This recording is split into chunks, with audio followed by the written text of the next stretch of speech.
Now, Russia and Turkey have struck a deal to create a buffer zone in northern Syria. President Recep Tayyip Erdogan talked with Vladimir Putin for more than 6 hours before announcing the agreement. It includes joint patrols and coordinated action with Syrian forces to remove Kurdish fighters from border areas. For more, Bloomberg's Turkey bureau chief Onur Ant joins us now from Istanbul. Onur, great to have you with us. Erdogan called this a historic deal. Give us a little bit more detail of what it entails. Well, this deal complements an earlier agreement with the US, and what it basically did was to allow Vladimir Putin and Turkish President Recep Tayyip Erdogan to take back large chunks of Syrian territory that was until recently controlled by Kurdish forces once allied with the US. It allows, well, it certainly guarantees that Turkey will not expand its military operation outside a relatively narrow strip of Syrian territory that it seized over the past couple of weeks.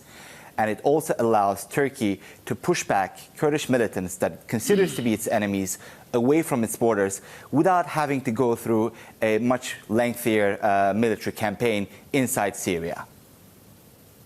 So what does this mean for the US's position in all this? I mean, we had a tweet from President Trump saying the good news seems to be happening with respect to Turkey, Syria and the Middle East. Further reports to come later. But it seems like the US hasn't got a lot to do with this at all right now. Well, clearly, U.S. troops, U.S. military is wrapping up its operation, so to speak, in Syria. And once that happens, that's completed, clearly there will be a void in Syria after the departure of U.S. troops. It looks like, with the sort of grand agreement that we're seeing taking place with different deals with both Turkey and Russia and U.S. over the past week, we're seeing that Russia and Turkey are trying to fill that void that will be there once U.S. troop withdrawal is in place. Onur, there's a lot of niceties here. I got to be very careful how I ask this question, given that you are geographically in Istanbul, but I'm going to give it a go.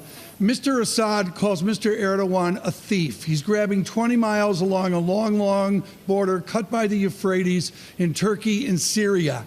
Who exactly this morning is supporting the leader from Damascus? Who is Mr. Assad's ally? Mr. Ally's biggest ally in the war is clearly Russia. Now, having said that, we are seeing a gradual shift in the political rhetoric in Turkey, led by President Erdogan, towards the central government in Damascus. For the first time in a very long time, as far as I can remember, the president has refrained from publicly rejecting any possibility of any talks with the central government last week when he met with reporters from foreign press, including myself. So this is clearly a process that is taking place. It's a gradual one, and surely Russian President Vladimir Putin is helping the Turkish government to sort of to manage this transition, manage this to make this process as gradual as possible by not pushing a direct dialogue with the regime in Damascus as sort of the first precondition in his talks with Erdogan. But it is definitely taking place. So it looks more and more like Turkey is less of an enemy to Assad than it was ever before in the last 8 years.